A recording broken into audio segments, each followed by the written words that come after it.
that's generally how we've scored our goals, going to the net. Get, rebound the other night. Coyle got one, Carlo got one, even though it was shorthanded. So it does take a little bit of that mindset. You got to, be willing to go there. Right side, third row. Just Bruce, with Chara, is it his call or is it the doctor's call at this point? Well, the doctor has to give him the green light, then it'll be his call. If the doctor doesn't, then he has no say in the matter. Right side, fifth row. Hi, Bruce, I have a question about the Black Aces. I just want to know if they are involved enough or to get a real feeling of what's going on right now and what they can learn as it goes along. Well, you try to incorporate. They've been involved in a few of our practices. When we had an optional the other day in St. Louis, I thought it was real good for them to be out with. I think we had 7 or 8 of our guys, so they're part of it. By the same token, you got to be careful. I think we've done a good job of trying to stay in our own little bubble as a team, and they're the plan B guys, so to speak, for lack of a better term, without being disrespectful. So you want them on their schedule as well. So we've tried to kind of blend that. I think it's important for those guys to live it, to see what these guys are going through, how hard it is to get to this level.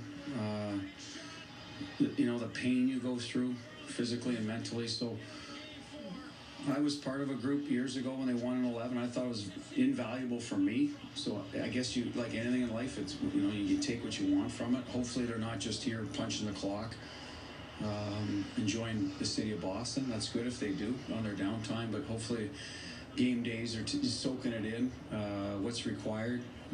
Hopefully dreaming that they'll be the next one. It'll be their opportunity down the road, while still preparing for that opportunity.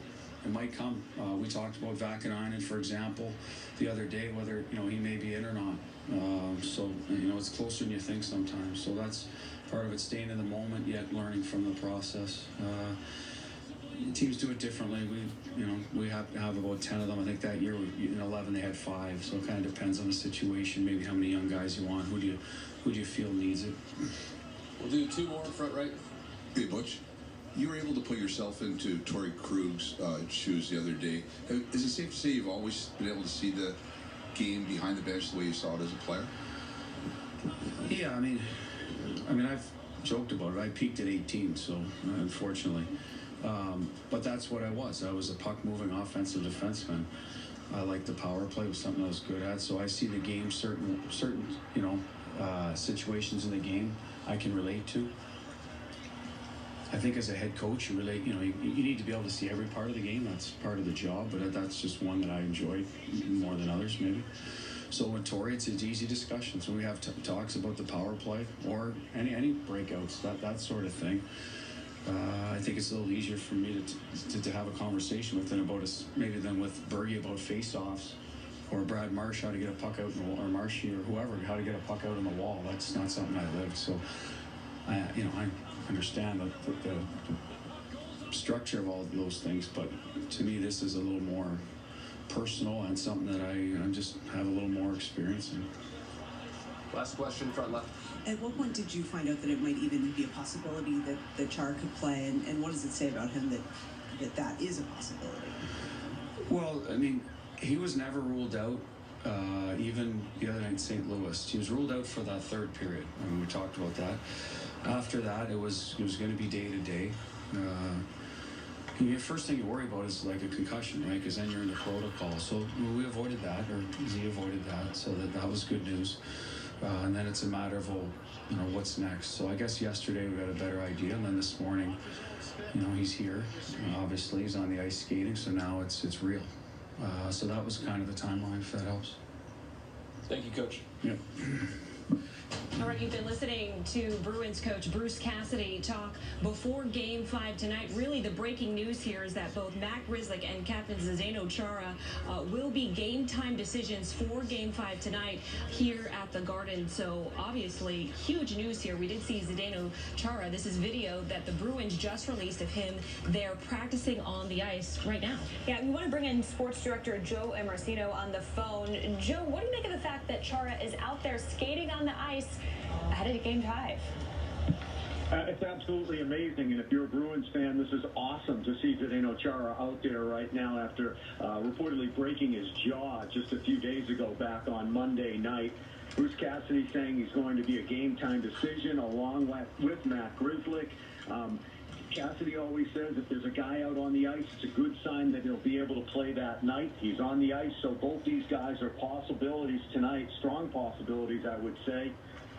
Cassidy talked about the potential of playing 7 defensemen, and what that means is you're going to put an extra defenseman out there. So let's just say, either Chara or Grzelcyk gets out there and they're not able to go or not able to play their usual minutes. They've got an extra defenseman out there to guard against that as they go into the game, and they won't be left shorthanded as they were in both those games when those two were injured, games the Bruins eventually lost when they played with 5 defensemen. That also means you're going to have one fewer forward out there, meaning you're going to look to guys to play double shifts and play more minutes. Your forwards, guys like David Pastrnak, guys who aren't on the kill. As you was mentioning, the kill, that's the penalty kill when the other team is on the power play. Guys like Patrice Bergeron, Brad Marchand, they're out there on those at those times when the team is shorthanded, so they can't ask them to play more minutes, but a guy like David Pastrnak would be the guy. Cassidy also saying that you need the green light from the doctor now. He didn't make it clear whether or not that green light has been given to either one of those players, Zdeno Chara or Matt Grzelcyk, but once they do receive that green light, it is the player's call whether or not they can go out there. In Chara's case, it would be managing pain, and probably quite a bit of it if he's playing with a broken jaw that's either been wired or has had a temporary plate installed into the bone. In terms of Matt Grzelcyk's case, that's a call based on how he feels, how his head feels, and how he feels about taking on that risk of getting hit again out there on the ice and then having real problems going forward. Interesting that Cassidy said Chara was never ruled out. Great news that he says Chara did not have a concussion. It's just the broken jaw. And I'll leave you with this. Cassidy said it's real. And what he meant by that is both these guys are out on the ice, and they could very much get out there and play tonight. All right, Joe, this is Amaka here. Just to follow up there, yesterday, Coach Bruce Cassidy, he had said that he was holding out hope that Chara would return to the ice, and obviously we're seeing the video this morning of him out there on the ice. Can you talk a little bit about what this does for the morale of the team with us going into the series 2 apiece tonight? Yeah, obviously great for morale for the team to have him out there. He's kind of a quiet leader, doesn't do a whole lot of talking to begin with, so if he does have his jaw wired or he can't speak well with a plate in his chin, it won't really impact the way he leads. He leads by example. He leads by the looks he gives players at certain times in the game, a tap of the stick or a pop on the shoulder as he goes by people, and just to have him out there is huge. It's a huge lift for them, and here's why.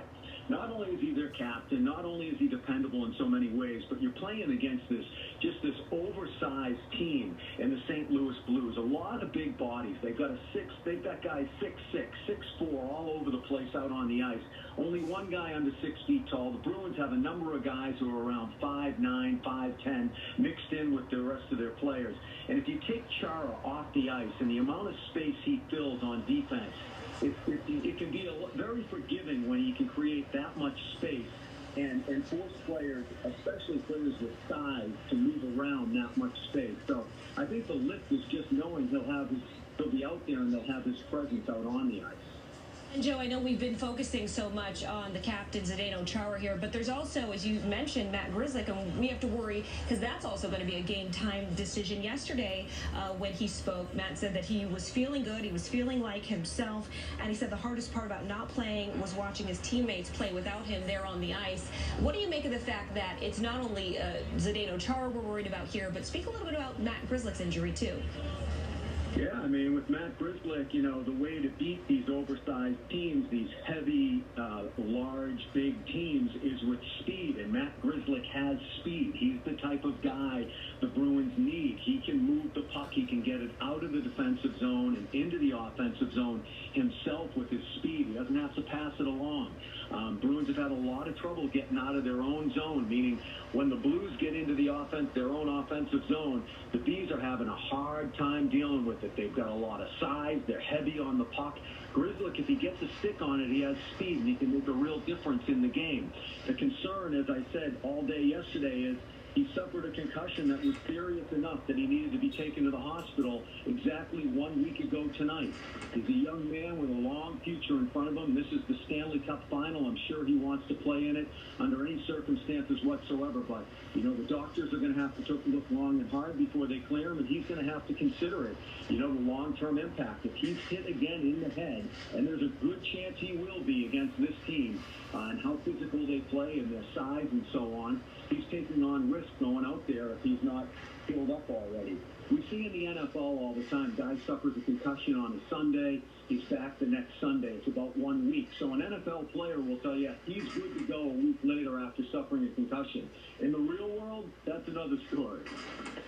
All right, Sports Director Joe Amorosino giving us his take on the fact that Matt Grzelcyk and Zdeno Chara are on game time decisions as far as this game is going. And the coach Cassidy was talking about how they're going to have to wait and see. They're going to have to get the green light from the doctor.